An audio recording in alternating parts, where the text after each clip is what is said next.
Okay, hello there. Today Hello. I have the privilege of having Joseph Lee with me. How are you doing, Joseph? Hi, Marcelo. Nice to be here.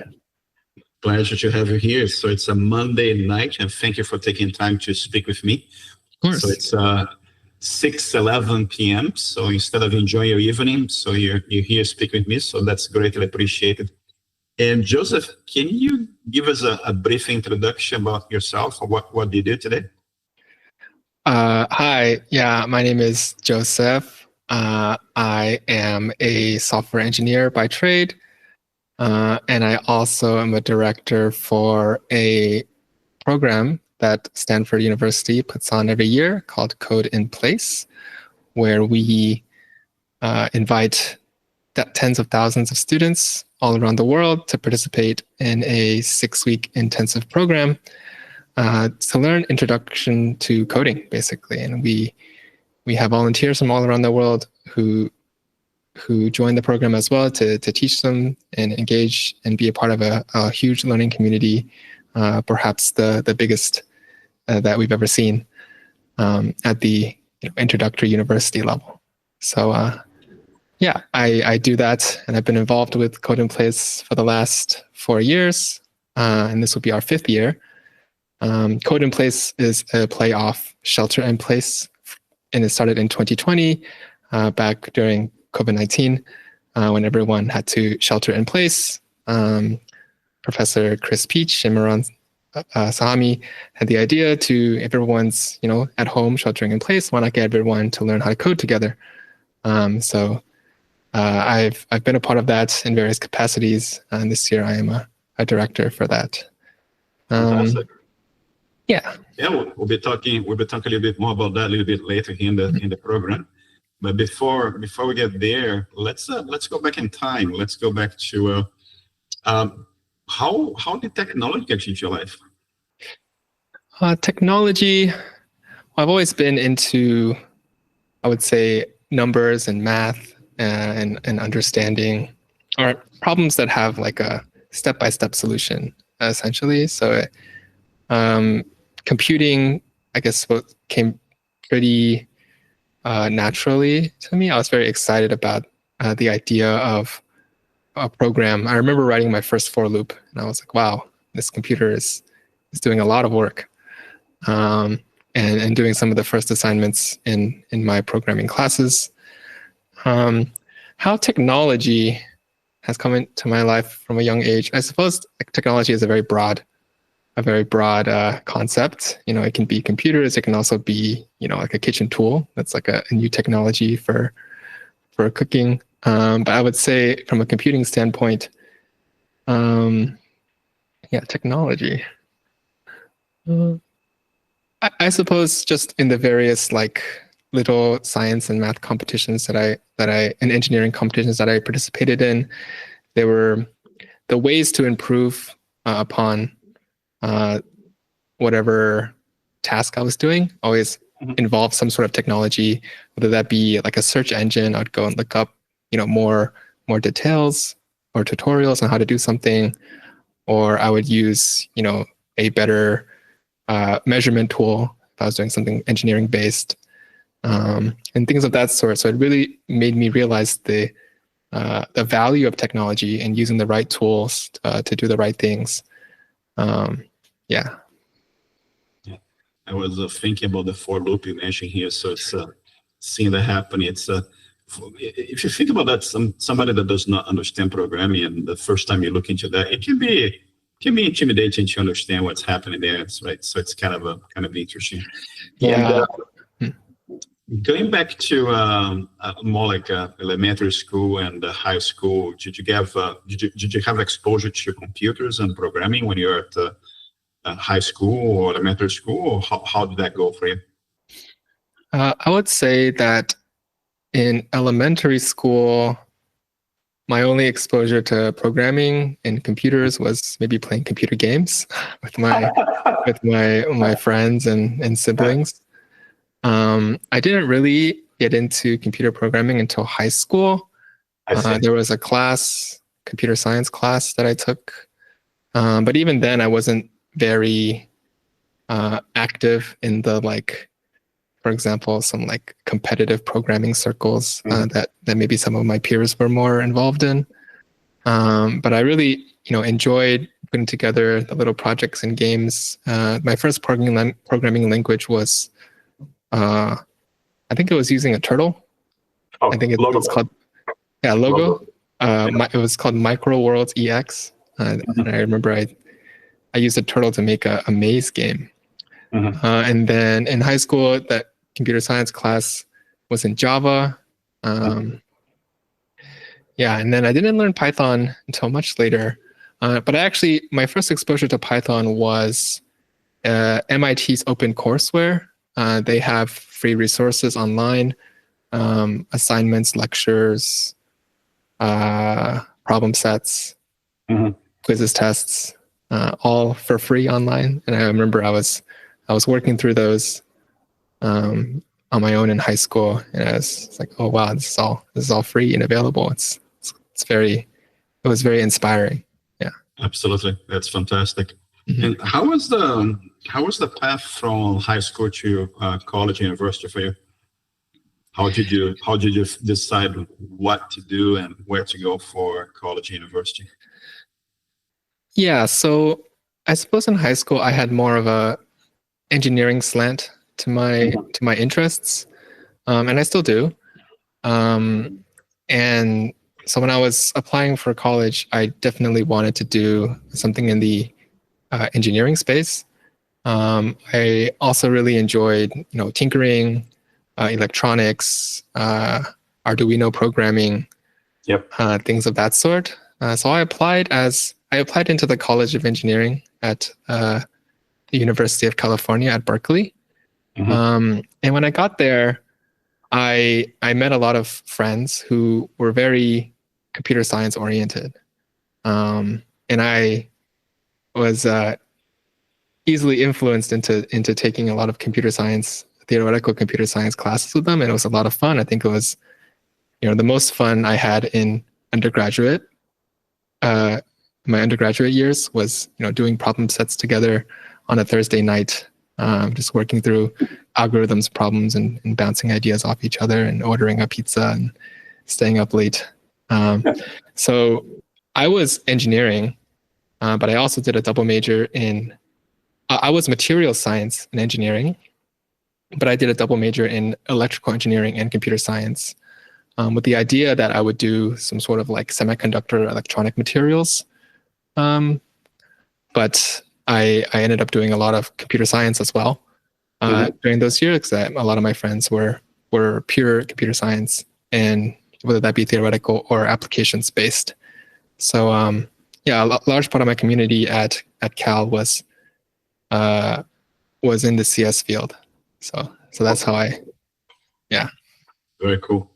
And how was I think you went to Rice University, and I think you had a job there as a researcher, right? So was it straight from Berkeley to the job as a researcher at Rice University, or how did it go for you?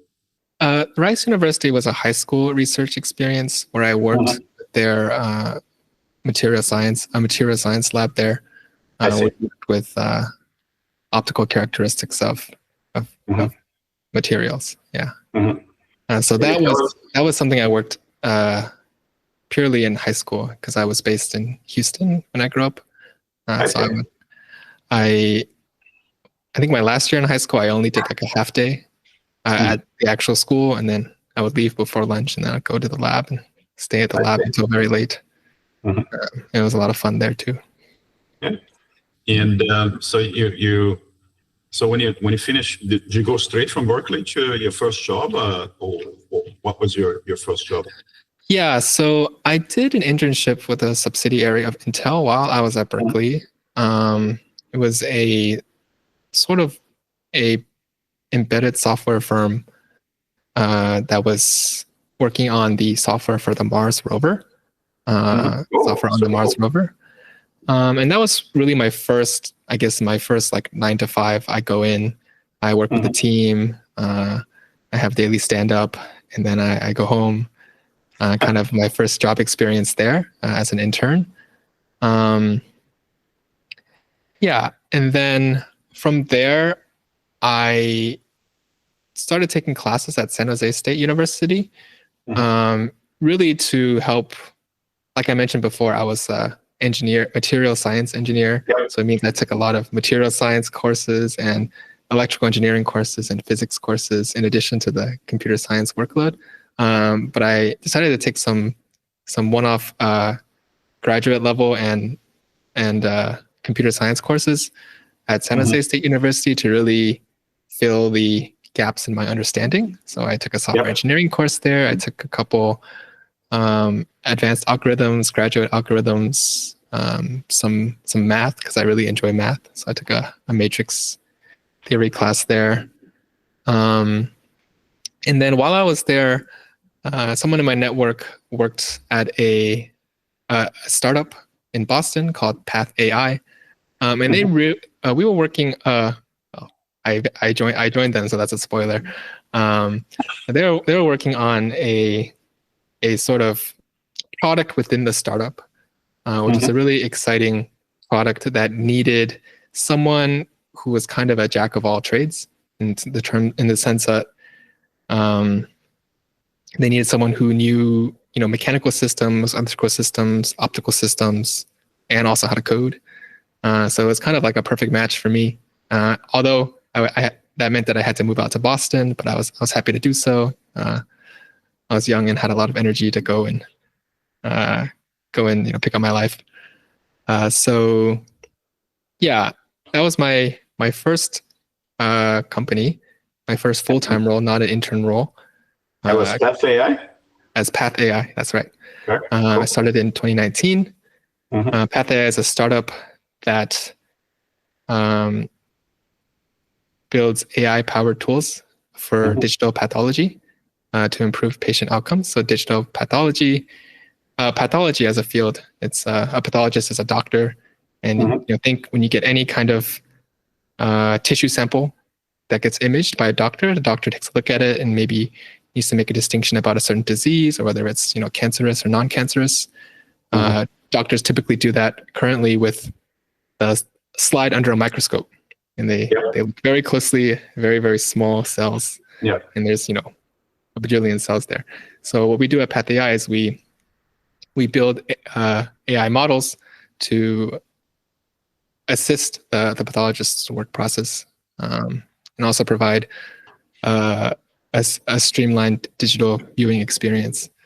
But back in the day, we were working on something very exciting, which was a lensless microscope. We were building the idea was you take the camera sensor on a phone, and you put it very close to the tissue sample, and then you take images at various heights. So obviously there's no lens, so the camera sensor really close is there's not going to be in focus at all. But using computational imaging research or computational imaging methods, we can sort of reconstruct an in-focus image based on many out-of-focus images. And so that's what I worked on for several years after I started Path AI. And we made some, very functional prototypes. But unfortunately, that program was ceremoniously cut due to the economic headwinds of the early 2020s. That's too bad. Yes, but I was given the choice to take a generous severance or stay with the company, and I really love the company. I love my coworkers, so from then I joined the machine learning operations team as a senior software engineer there, and have been there since. Fantastic. What can you tell us about the stack of work that you guys use there? Can you tell us something, or what are you guys using for the day-to-day work over there? Yeah, so our platform uses Django and Vue. On the machine learning operations team, we use Python and C++. I see. Yeah. And we use various cloud stacks. Currently, mainly AWS, CKSA, but also adding GCP. Are you using AWS and GCP for training models, or can you tell us a little bit? So we actually have own on-prem data center that we use to do a lot of our research. But we use AWS to sort of deploy our models for our clients. I see. Yeah. And that pathology project that you work on no longer exists? Unfortunately, that specific project is not existent anymore. But it was I reflect fondly on it as my early career where I wore a lot of hats and worked really hard. Yeah. It does sound very interesting, and it's as a early career kind of project. It's super exciting. It's so super fun. So what can you tell us about what kind of projects are you working on at Path AI right now? Can you share some of those projects with us? Yeah. So at Path AI, we process a lot of slides. And as an operations team at our core, a lot of the projects that I work on currently have to do with scalability. How do we scale up our infrastructure to be able to handle, tens of thousands, hundreds of thousands of slides coming in every year from, some of the biggest labs in the world, like Quest Diagnostics, has partnered with us. Lots of labs from all over, want to use our platform and our algorithms, our products to analyze and assist their pathologists' process. So it's a lot of infrastructure.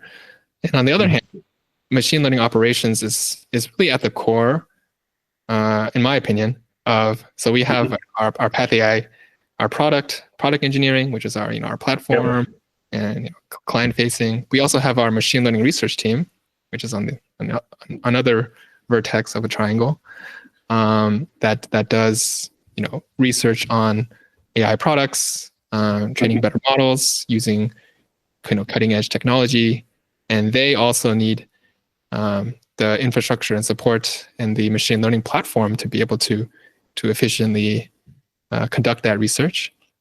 And as well, in the third vertex is our site reliability engineers, our data center, our low-level infrastructure that is also linked to us. So I see, my role has a lot of interfacing with many different parties, which is what keeps things exciting. That's fantastic. So if I understand the Path AI business, you have all these multiple kind of huge healthcare companies, pathologists providing all sorts of slides kind of information to your system, and you kind of help them applying machine learning and all the AI related technology that you have, and you're helping them to be able to produce better diagnosis for their customers, right? I think that's, in a nutshell, that's what you guys are doing, right? Yeah, that's right. So there are some places currently where pathologists will physically meet in a room around a microscope that's like connected to 8 other microscopes, and that's called the consensus conference. If you want to look up the picture of the consensus conference, they have to be in the same place looking at the same sample. What our product provides is a way to do that digitally. So you can be anywhere in the world. You have access to the same slides, and that's just a digital viewing experience. So the first step to AI for pathology is going digital, and we feel like our product is very good in providing that experience. But also the next step is adding on that AI. So our most popular algorithms are algorithms such as artifact detect or tumor detect. So we can sort of see, on this slide image, where are the artifacts? Let's give you an overlay so you can immediately point out where the artifacts are or where the tumors are or suspected tumors are. And it's through validation we can see the accuracy of our models compared to the accuracy of a pathologist on the same images. And in many cases, our model is superior. And a lot of patients and providers would want just like that second opinion. Like, okay, what does the AI think? Yeah. And a lot of getting around that is just like the regulation catching up to the AI. Absolutely. Legal implications and everything else, right? So that's right. So talking a little bit more about that 8 microscope consensus process. So that's actually the current, that's like the old the old Okay. process. The old That's process. like that's like yeah, we need all the pathologists at this hospital to go in and make a determination here, where logistically that is a little burdensome. Yeah. Of course, yeah. So, do we use AI heavily on the new process? So, like, is the consensus today, like, if I'm going through an analysis process, does AI provide a recommendation that doctors can verify and confirm, or how does it work? Yeah. So now with I just want to give an example. Our AI site platform, pathologists, all around the country, all over the world can log into the same viewer experience and then be on a voice call with all the other pathologists, just like a Zoom call, and you're just like screen sharing this slide. And then our AI products can be put on as overlays to sort of, and then, that discussion between providers can be had to make the most informed decision about the AI products. Yeah. That's fantastic. And it's incredible. Thank you for sharing that. So that's pretty cool. Yeah. So what would you say as some of the key challenges that you go through, like your day-to-day work with you mentioned the different vertices you have in the organization, the product and the service that you supply to your customers. And you, in your role, what can you tell us about some of the key challenges that you deal with in your day-to-day? Yeah, certainly as being a part of a startup, it's a very different experience than being at a bigger company. From what I've partially experienced from the subsidiary of Intel, but also heard from many of my friends who are employed at some of the bigger companies. At a startup, there's definitely more opportunities for direct impact in your work, but there's also a lot more let's say like independent figuring things out that needs to be done. So I would say the amount of learning that needs to be done, figuring things out on your own, is the biggest challenge and joy of exciting part of being at a startup. Absolutely. Yeah. And I think there's likely also the satisfaction of us seeing that you're working on something that's provides a huge social contribution as well, right? Because if you're helping these pathologists to provide better diagnosis for their patients, it's a huge social impact as well, right? Yeah, personally for me, I was very drawn to the mission of Path AI when I first joined the company. And I was never really cut out for biology. I had a very hard time memorizing things. But I really admire the medical profession and the medical field and all the doctors and providers who dedicate their lives to improving the lives of other people. So being a tangential part adjacent to that industry was very important to me. Yeah. And it's great to see AI and machine learning being used to provide the service that's being used for, right? So, and helping these guys in delivering service to their customers as well. Right. So, but tell me, how did Code in Place come into your life? How did you get into Code in Place?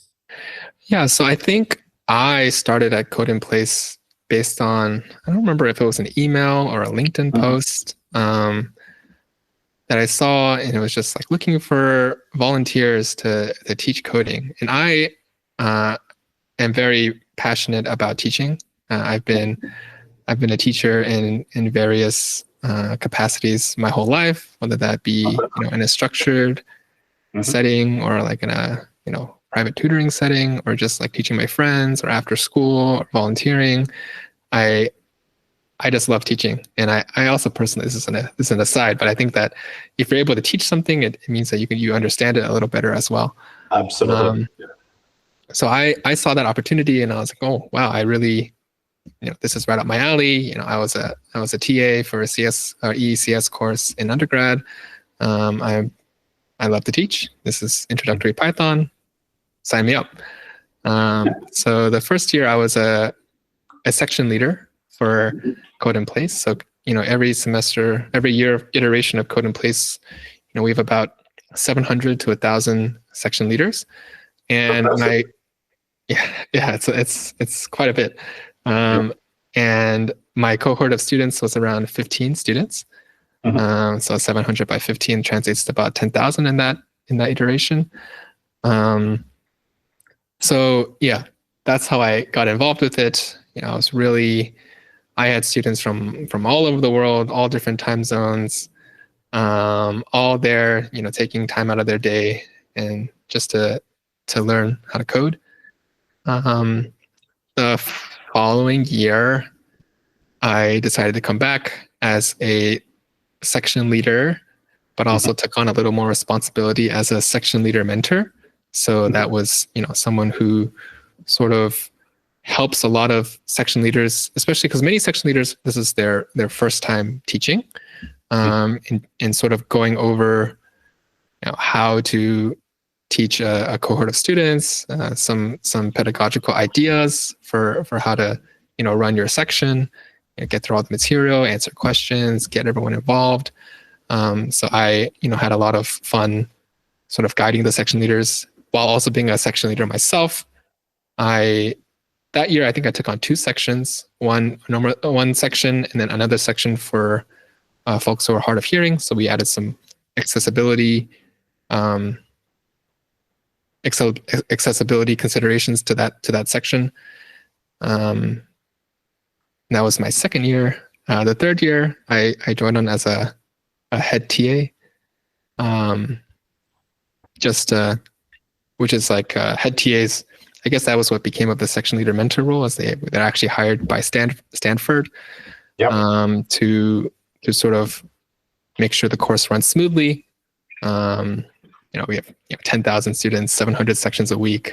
Lots of moving parts going on, as as many events throughout the week, whether those be guest speakers, networking events, review sessions, debugging sessions, more lectures, additional content.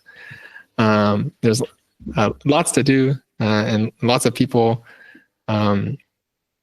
very willing and inspired to give this free teaching and learning experience to all the participants in Code in Place. And then last year I was head TA again, and then this year I came back as a director, working under Professor Chris Peach to put on this year's Code in Place. Yeah. Fantastic. So over the last 4 years, you guys have touched the lives of 40,000 students, right? And is it from a worldwide perspective or a US-only perspective, or how does it work? It's worldwide. We're completely global. We have sections that run 24/7 every single week for has sometimes 6, sometimes 7 weeks. Just truly global. And we have volunteers from all over the world teaching those sections. Yeah. Is it all in English, or do you guys have localization according to the different sections that you have as well? So currently our teaching content is English-based. We don't currently do localization and translations. There is actually the option for translating from English for some of our content.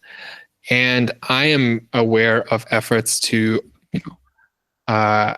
open up maybe local chapters of Code in Place to sort of go through the content on a local basis. For example, there was a student who reached out who did Code in Place, all the content, because Code in Place at its core is a free public material platform and content. And it's all available online. Anyone, anytime can go and look at everything that's there. The Code in Place course is this, 6-week. You have someone guiding you. You have live sections every week. So this student at their local university took all the material and put on, their own Code in Place, and got a recognition from the university. And we're inviting him to hear his experience and putting on that course. So yeah, there's certainly opportunity for more localized content for Code in Place. And I like to think that we've only just begun. We're only getting bigger and better every single year. Yeah. I can clearly see that, and it's pretty impressive that over the course of 4 years, you guys have been able to help 40,000 students to learn to code, right? Yeah. Like you said, it's I think you said 6 weeks, right? That's how long it takes to go through the. Is it, do you call it boot camp, or is it not a boot camp, or what's the idea? So the curriculum is the actual Stanford University Introduction to CS curriculum, the first semester. Mm-hmm. Yeah, the first half of the CS 106A, using the same tools, same content. Yeah. And it's delivered in 6 weeks. It's delivered in 6 weeks. That's correct. Fantastic. And it's all online. It's all live teaching. So there's no pre-recorded materials, right? So there is a lecture material that is given by the Professor Chris Peach. So as Stanford professor lecturer, that's on the platform. That is pre-recorded, that you can go in and watch at your own pace. There is a live section every week, which is 50 minutes, where you work with a section leader over and problem solve interactively, and get any questions you have answered. And then there's also several forums that you can participate in and collaborate and get your questions answered, answer some questions, whether that be with your student peers, with your section leaders, with your head TAs, or Professor Peach as well. That's fantastic. And how many countries are participating in this year? Do you know? How many what? How many countries? Ooh, I actually have that number. Let me pull it up. Metrics. Yeah, I think it's near all of them. I recall that we needed someone from Greenland to apply, and that's who we were missing. But I actually have that number. All countries on the planet. That's a lot of people. Yeah. So I think we're missing. We have 197 countries. Wow. And I'm assuming you have representation from Brazil as well? Of course. That's excellent. A very dense blue on my visualization here. That's incredible. Is it being delivered through any specific universities over there, or is it? Can you share what the distribution is in Brazil, or is it just volunteers in general delivering the course? I'm actually unsure the exact channels by which folks are signing up from Brazil, but we have a fantastic marketing and outreach team that have been connecting with various groups, That's incredible. putting out advertising. You and I got connected through one of our great ambassadors for Code in Place, Leah. Yeah, thank you, Leah. So yeah, we are currently in full on marketing efforts this month before the course starts next month. Yep. That's incredible. So how many students are you expecting to have in this edition? I think we are expecting in the multiple tens of thousands. So maybe around 20,000, 30,000. Yeah, I think that's what we have budgeted based on our head TA count. So as a director, one of the things I'm in charge of is hiring and directing our cohort of head TAs.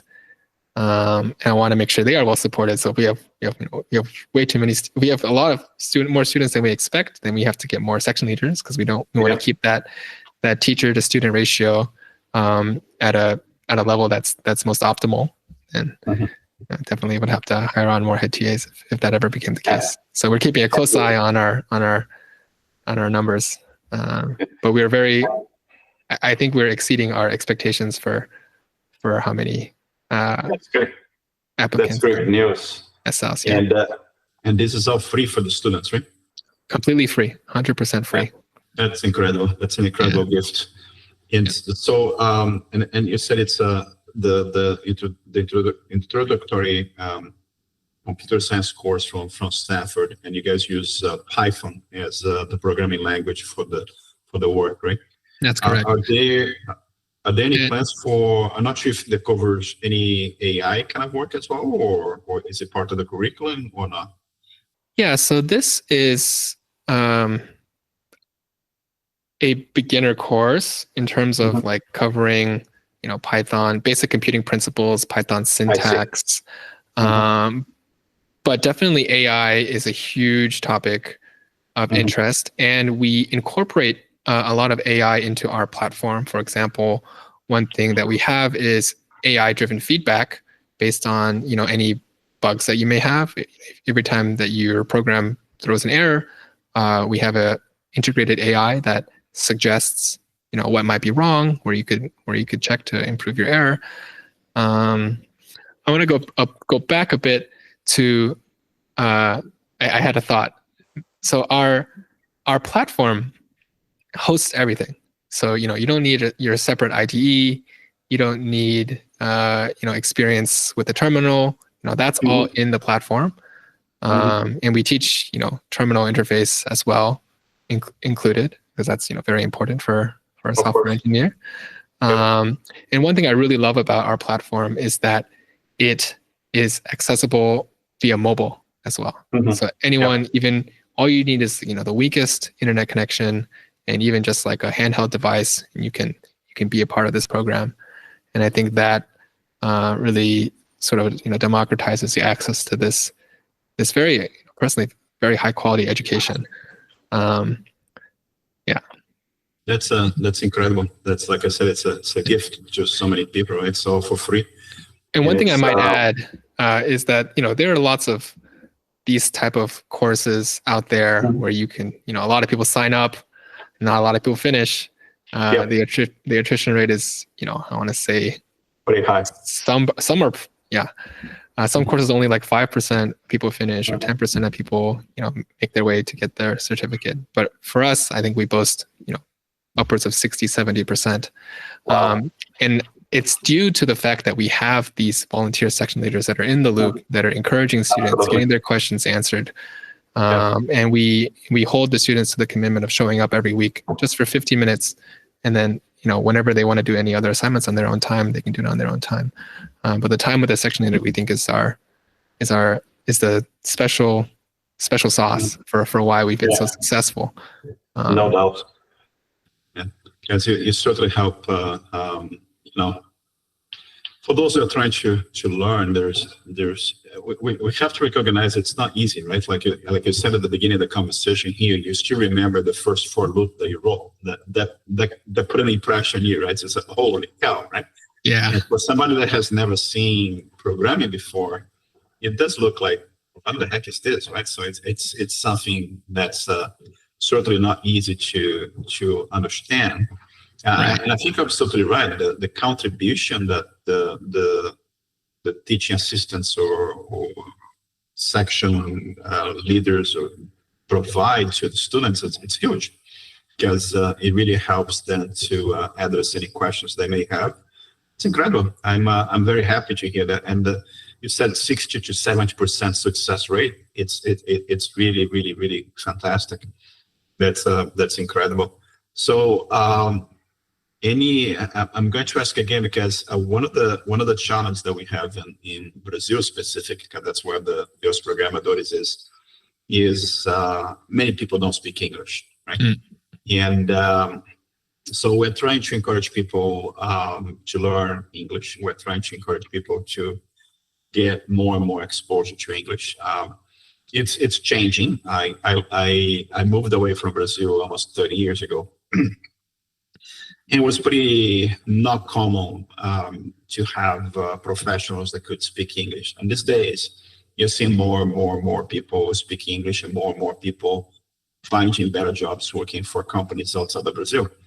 And so we're continuing to encourage people to learn English. But at the same time, we also want to help those that cannot speak English at all, because it's hard not just to learn how to code. If you have to learn English at the same time, it's complicated, right?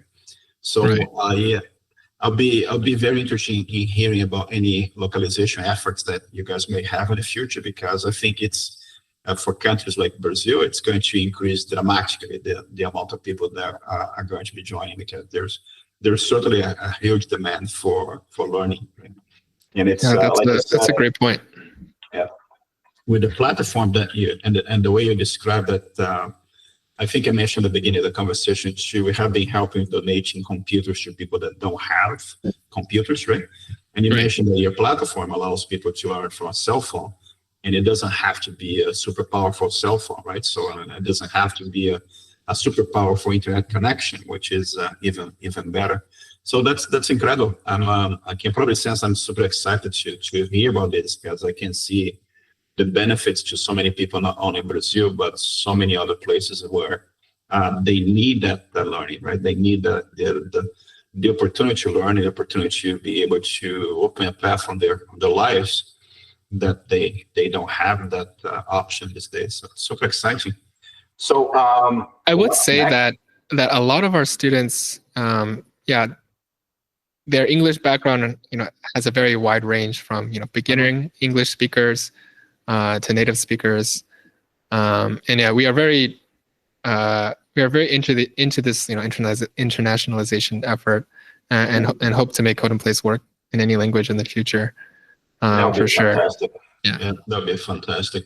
But it's good to hear that you're getting beginners, or they don't necessarily have a good English control, but at the same time they're being able to join and participate in the program, which is super cool. So what's next for Code in Place? So can you share us a little bit of the roadmap besides the localization efforts that you guys may work on? So what's next for Code in Place in the next few years? What kind of goals do you guys have? Yeah, our goal is to continuously improve our platform, improve the teaching experience, the learning experience for students, reach as many students as possible. Of course, our platform is always improving with new features, new AI features, and a lot of research being done to various. Of course, Chris's lab is very CS and education focused, so a lot of research initiatives, accessibility initiatives through Code in Place are sort of what we're focusing on. One feature I really like that we piloted in recent iterations is that we call it Teach Now. So this is any section leader or any sort of student who wants to teach, has been through the teaching training, can sort of volunteer to teach at any moment. And then anyone currently on the platform will see a little pop-up that says, someone's willing to help you if you need help. And that person can click on that just-in-time training or just-in-time teaching and sort of have this sort of impromptu teaching learning experience on the fly. And I think rolling out that feature would be very, very interesting to see how the learning outcomes are impacted by that. It's just, it's such a great environment to sort of improve the teaching and learning experience for those who want to teach and learn computer science, as well as we want to expand Code in Place to be able to be conducted really anywhere where there's a willing audience of learners. For example, we had a pilot done at the San Francisco incarceration facility, where incarcerated individuals were able to engage with the Code in Place content from there, as well as expanding to local community colleges who would like to use the platform to host their curriculum or use Code in Place content, expanding the curriculum to more than just the first semester of CS at Stanford, to other subjects like probability, very fundamental topics for a career in software, or just any using computing as a tool. Any endeavor using computing as a tool. So if somebody in Brazil, they listen to the interview and they get super excited like I am, and they say, well, I want to be able to help and I want to participate. And there's a very large IT and there's a very large Python-based community in Brazil as well. Right. What should they do? How do they approach Code in Place to say, oh, I'm here, I want to contribute to the effort and join the effort? How does it work? Of course. It's very simple. Just head over to codeinplace.stanford.edu. That's Code in Place is CODEINPLACE.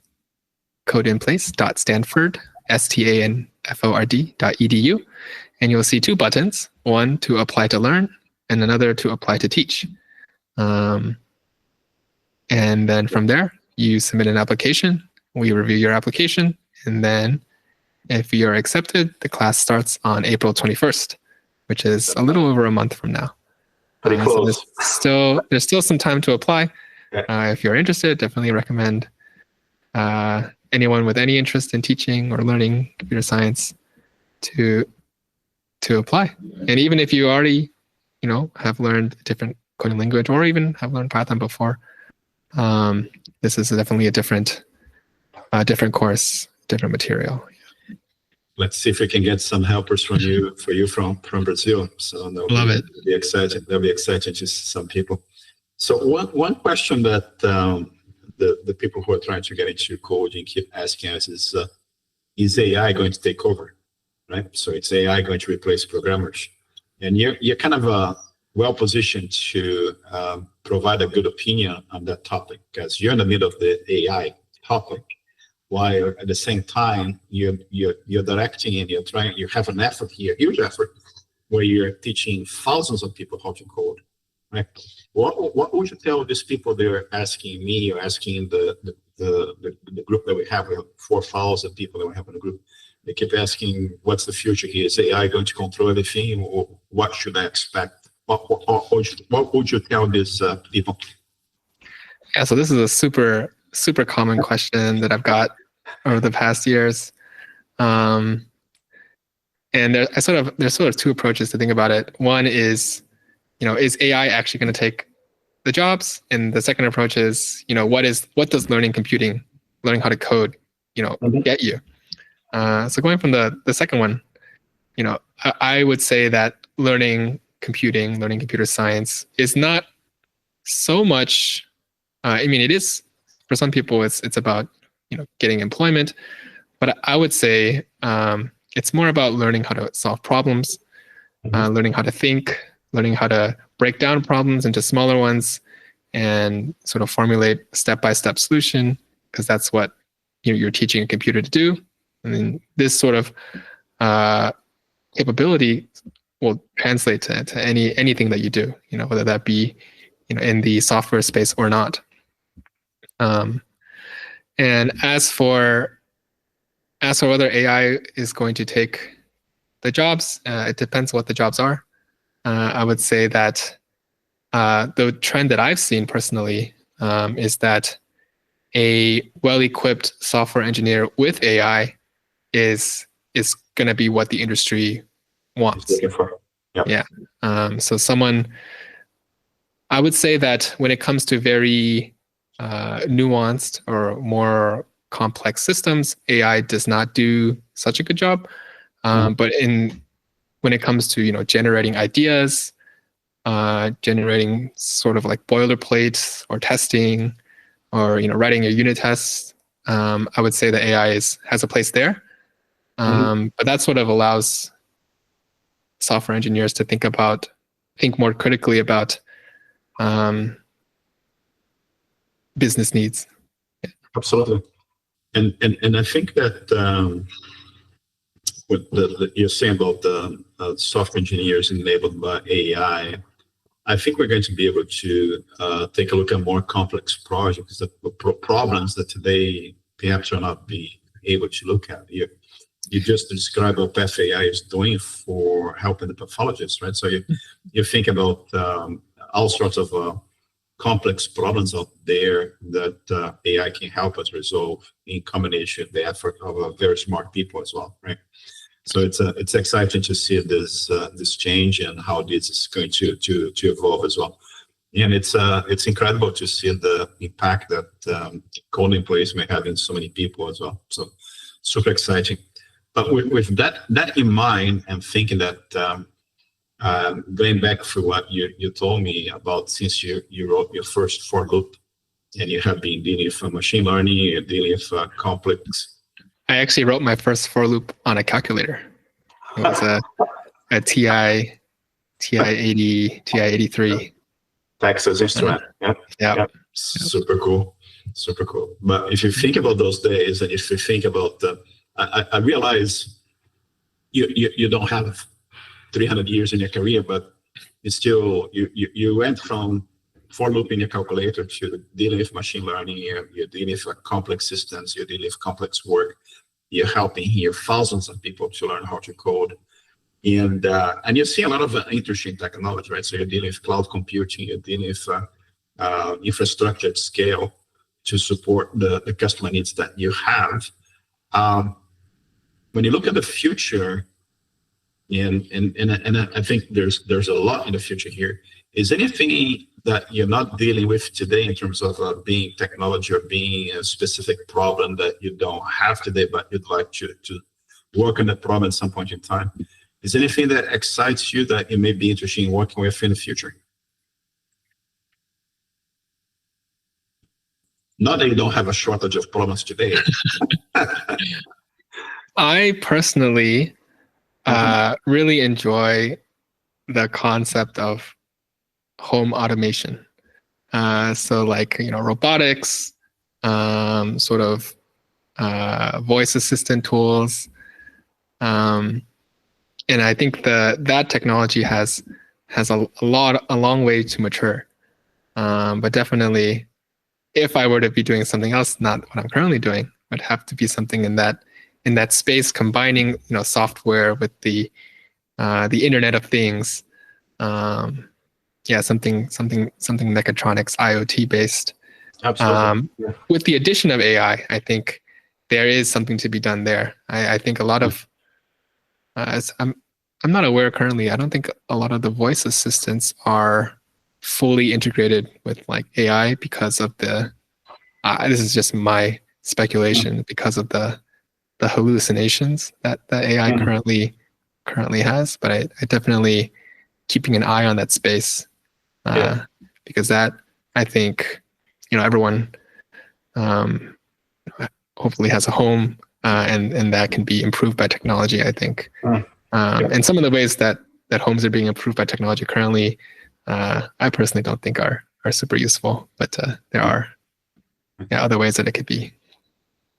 It'll be interesting, because there's the whole industry is on its infancy, I think, right? There's so many different things you can help improve, and at the end of the show, how can you improve somebody's life, right? So, right. And if we can come up with products that improve people's lives, that's really a key benefit there. Right. And super cool. But we're kind of thinking about the future, but if you look back for time, right, and you go back to your beginning of your first programming kind of exercises, or the work you have done, the school, the university, your career today, would you have changed anything at all if you could? Yeah, if I could give a younger myself some advice, some pointers, if I could go back and do it all over, I would definitely get into doing more projects and failing at more projects quicker. I don't think I've ever regretted working on a project, whether it was successful or it was a failure or it didn't work, because I definitely learned something from that process. And I think there was a point where I was more afraid of, or had some sort of mental block where I couldn't get started on something because I didn't think I would do it perfectly. And I would definitely advise any listeners out there who are interested in learning to just sort of get started, and learn to use tools to figure out how to get past the next smallest thing that you need to do. So take things one step by step,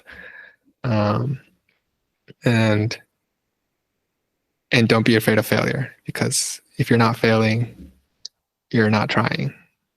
I think that is the motto. Yeah, it's what I used to tell some of my engineers is if you have not broken anything today, it has not been a productive day.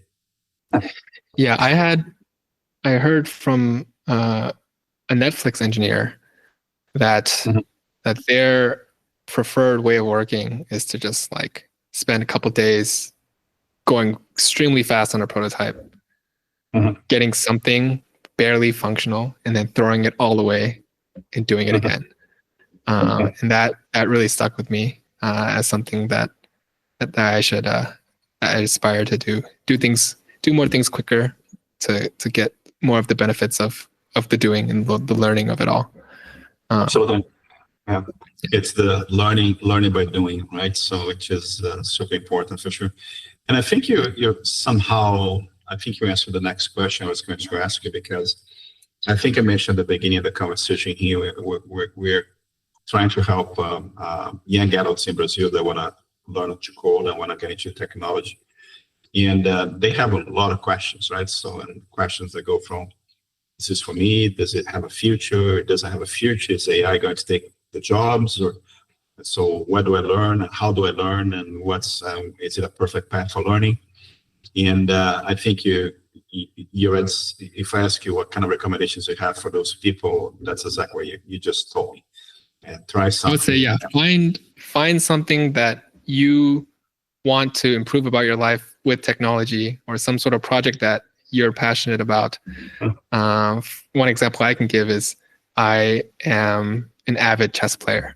I really love to play chess. So example for there, if you're very curious about how keeping track of all your chess games, having a viewer to go over what your common openings are, and then you'll things like that.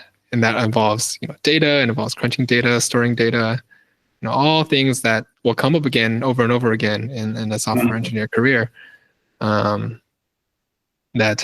Just anything you're interested in, what can you do? What's the smallest project you can do to try to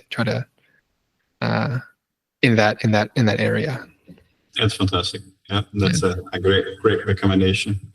And talking about recommendations again, do you have any books, music, games, movies or food, or anything you want to recommend that you want to share with the audience? Anything that you like? It's a pretty broad question. It's a pretty broad question. Books, movies, food. Well, I would say that. To make it really broad, so people can choose for a universe of things, right? Yeah, I am certainly an avid foodie here in the Los Angeles area. Definitely recommend Korean food in the Koreatown, K-Town, Los Angeles, as well as the Asian food in the San Gabriel Valley, near where I live. It's a lot of very authentic food, restaurants, small businesses in those areas. Let's see what I've been watching lately. I've been watching Severance. How do you like it? I haven't figured out what's going on yet, but I like it quite a bit. And I look forward to Fridays when I get to watch it. Are you a big sci-fi fan?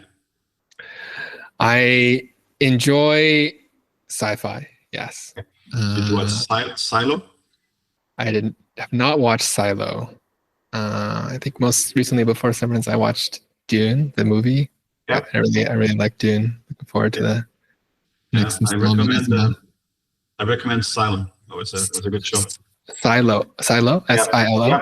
Yep, from Apple. Yep, same Apple TV. Oh, it's on Apple as well. Certainly, I'll check it out while I have that subscription. And if you have not watched I recommend Foundation as well. It's also Apple. Yeah, I think they have a couple of seasons already. It's a fantastic show. It's based on a series of books from Isaac Asimov. So if you're a science fiction fan, you're going to like it. Thanks for the recommendation. Silo and foundation. All right. Yeah, and foundation, because you told me that you like math, you like computer science. I think I won't tell you what the plot is, but watch foundation, and then you can message me later and say, yeah, I really like it. No, it really sucked, Marcelo. Why did you tell me to watch that? Will do. Anyway, Will do. Yeah, thank you for the recommendations. And yeah, go ahead. I was going to add for books, I think the book An Elegant Puzzle is a very good book for software engineers, software engineering managers out there who really like. It's a really good resource for building software engineering teams. For those who want to learn more Python, I would say Fluent Python has been a very good resource for me in sort of maturing my Python understanding. Mm-hmm. And then I think my all-time favorite book that's not like tech related is Justice by Michael Sandel.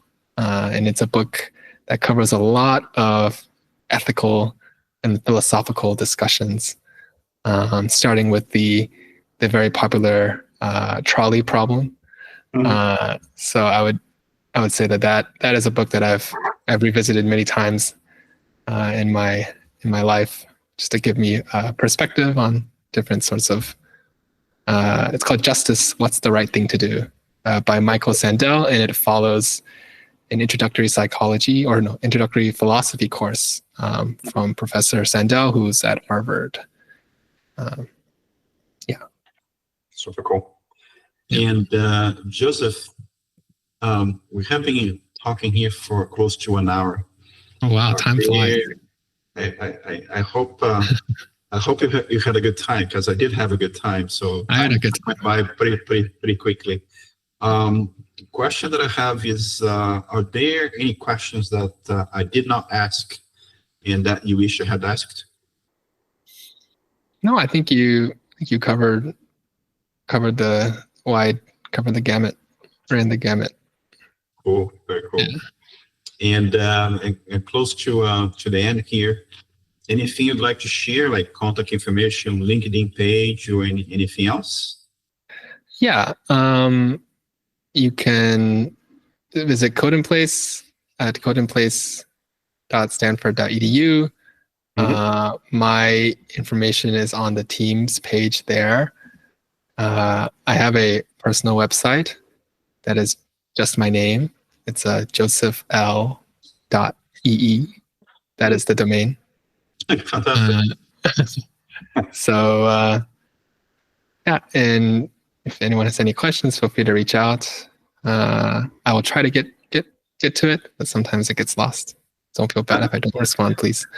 Or try again. Yeah. But thanks so much for having me. I really enjoyed. My pleasure. Podcast. And thank you again for taking time. It's 7:15 p.m. and it's been a pleasure. So thank you very much for taking time.